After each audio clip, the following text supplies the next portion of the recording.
Good afternoon, everyone, and welcome to the CC Japan Income and Growth Trust AGM. I'm pleased to report that 2024 was another strong year for Japanese equities and also this strategy. The NAV of the trust to the end of October rose by 16.1%, including the income distributed, and that exceeded the rise of the Topix Total Return Index. The dividend distributed of 5.45 pence represented an increase of 2.8% on the previous year and reflected strong growth of dividends received in yen terms from the underlying holdings, although this was slightly offset by the exchange rate impact of the weaker yen during the year. The board have been able to increase the dividend in each of the 9 years since the trust was listed, based on the underlying attributes of the holdings, and this is consistent with the objectives of the strategy, an important component of the total return of the trust. As we can see from this slide, we embarked on a strategy that benefits from a buy and hold approach for Japanese equities, and this has been borne out by the performance through varying market conditions and events, both global and domestic.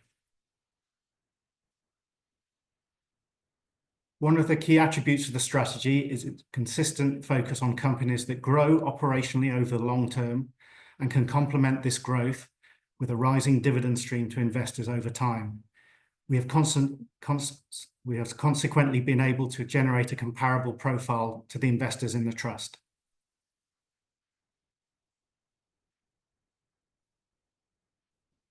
In reviewing the strategy, I would like to highlight the strong performance of Japanese equity market over the last 12 years. This has been delivered despite external events, periods of weak yen, periods of strong yen, economic growth, recession, different administrations overseas. However, the market has continued to make very steady progress. We can talk about some of the economic variables and issues relevant today.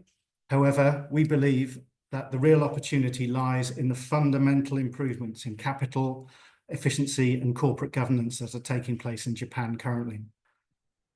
We believe this is a result of 3 fundamental changes that have created a very different environment for equity investors.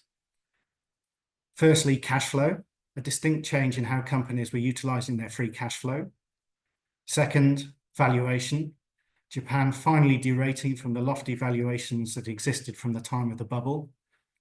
And finally, governance, the elimination of the capital allocation discount that has dogged Japan for many years. These 3 factors combined created an exciting opportunity and a different opportunity to invest in Japan than had been previously available. Cash flow allocation, governance, and valuation were all prohibitive before this point. Very excitingly, the opportunities created by these are still extremely relevant today. The charts on this slide demonstrate many aspects of the changes in Japan over the last 12 years or more. The chart on the left-hand side is corporate cash flow. The clear shift away from reinvestment of free cash flow to other uses began in the aftermath of the tech crash in around about the year 2000, when the problems in Japan that had been created by the extended period of overinvestment finally became apparent. Companies were forced to pay down debt, write off impaired assets, but a proportion of this surplus cash flow started to come back to shareholders in the form of dividends and share buybacks, as we can see from the chart on the right-hand side. This was a very exciting development, although maybe not necessarily identified by international investors at that point due to the other 2 factors, excessive valuations and uncertain governance.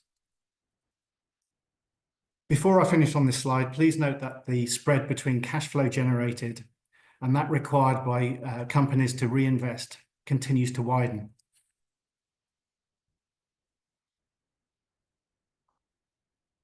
The primary reason this trend was not relevant to international investors was the fact that until 2013, Japanese equities traded at a substantial premium to global equities and had done so permanently since the bubble period. It wasn't until 2012, 2013, as we can see from this slide, that for the first time in many years, we were able to identify companies in Japan whose valuations were comparable, if not cheaper than their global peers. This effectively laid the foundation for the strong equity market performance. 2012 was the start. Everything else we consider now to be noise.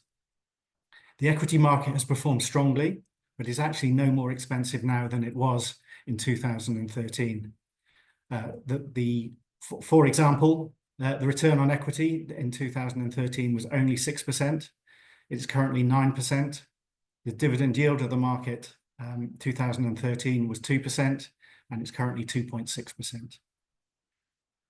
Please also note that the spread compared to other equity markets here on the right-hand side has also widened.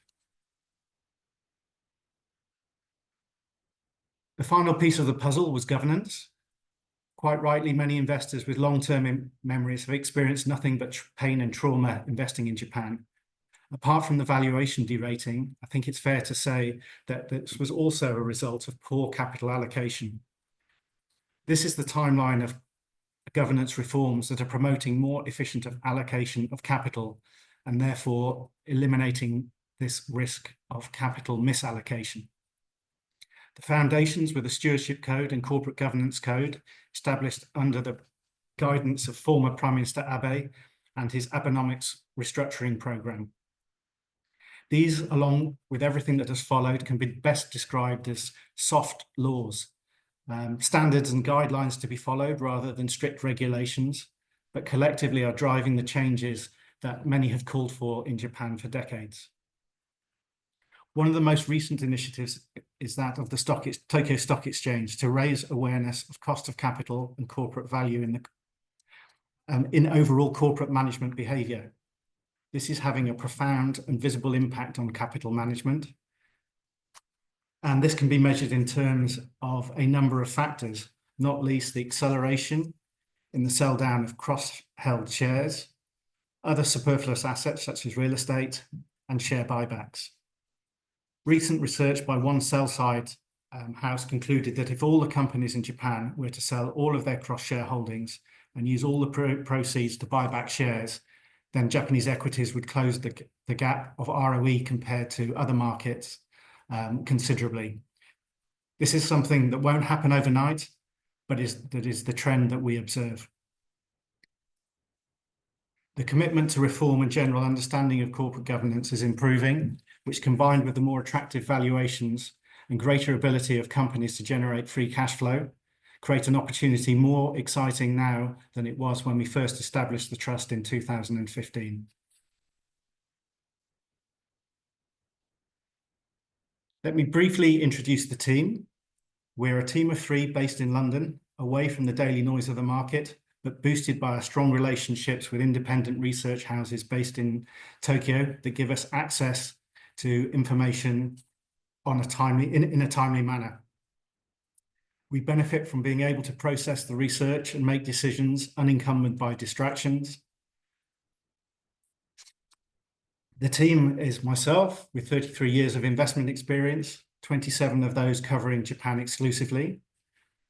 Megumi Takayama, who has an extensive industry experience working for sell-side firms, and as a result of that has a very, very strong knowledge base of the corporate and analyst community in Japan. And finally, and very excitingly, the most recent member of the team, Theo Wild, joined us in October last year with a very, very strong analytical background, having also spent the majority of his investment career covering Japan.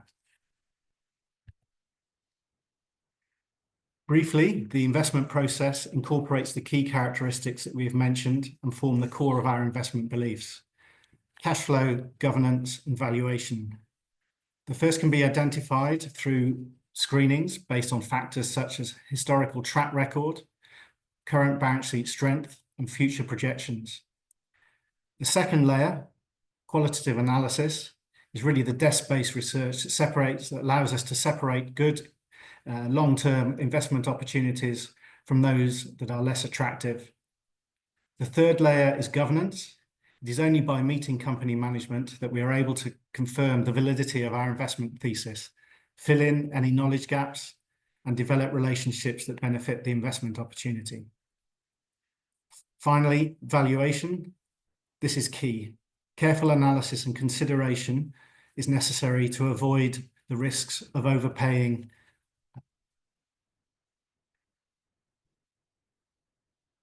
We see validation in the long-term performance of the trust through various conditions, both in the economy, different phases of the exchange rate markets, and prominence of varying investment styles at different points in time. Looking at the last 12 months, we have had strong contributions from many of the long-standing holdings within the portfolio.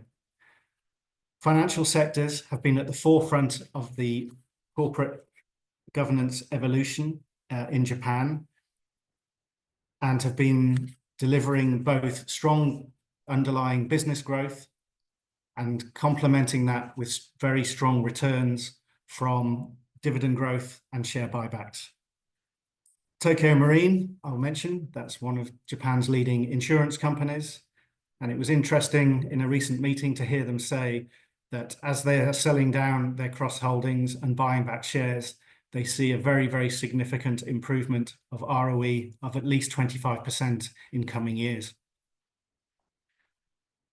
Amongst the detractors, or the majority of the detractors, are companies that we don't own. The reason that we don't own them are that they don't satisfy the criteria that we have based on cash flow, governance, and valuation.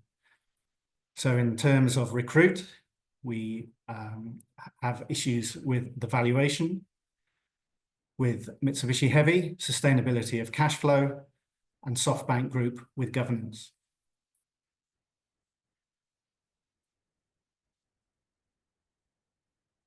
This is a brief snapshot of the portfolio. The portfolio is built very much on the basis of the bottom-up analysis, although this is not done in isolation. Economic and industry analysis are often guides as to where we might prioritize our times in terms of company research. We also monitor risk at the portfolio level, understanding the implications of changing factors such as currency, economic growth, and interest rates. One pertinent consideration currently, I think, is the exposure we have to small cap. This weighting has risen steadily over the year, reflecting, I believe, a combination of valuation opportunity, but also the trickle down in acceptance of these higher corporate governance standards throughout the corporate world in Japan. To conclude, we have a clear, disciplined investment process, which we believe is particularly appropriate for the Japanese equity market. Most notably, it emphasizes attributes of companies that are very prevalent in Japan, as well as recognizing some of the cultural differences. It is not a one-size-fits-all approach.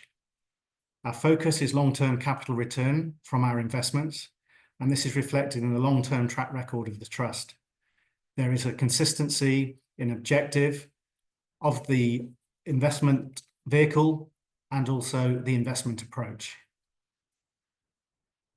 The final point to emphasize is this is not a portfolio of growth companies balanced by a portfolio of income-generating stocks. The attributes that we mention, importantly, are visible in each and every holding. We seek companies that grow over time, generate the cash flow that ensures that they can reinvest in their business to capture the growth opportunity, but are also able to complement that growth with an appropriate and rising return to minority shareholders. As a result, we believe we will benefit from capital growth that the business growth entails, but also the compounding effect of rising returns.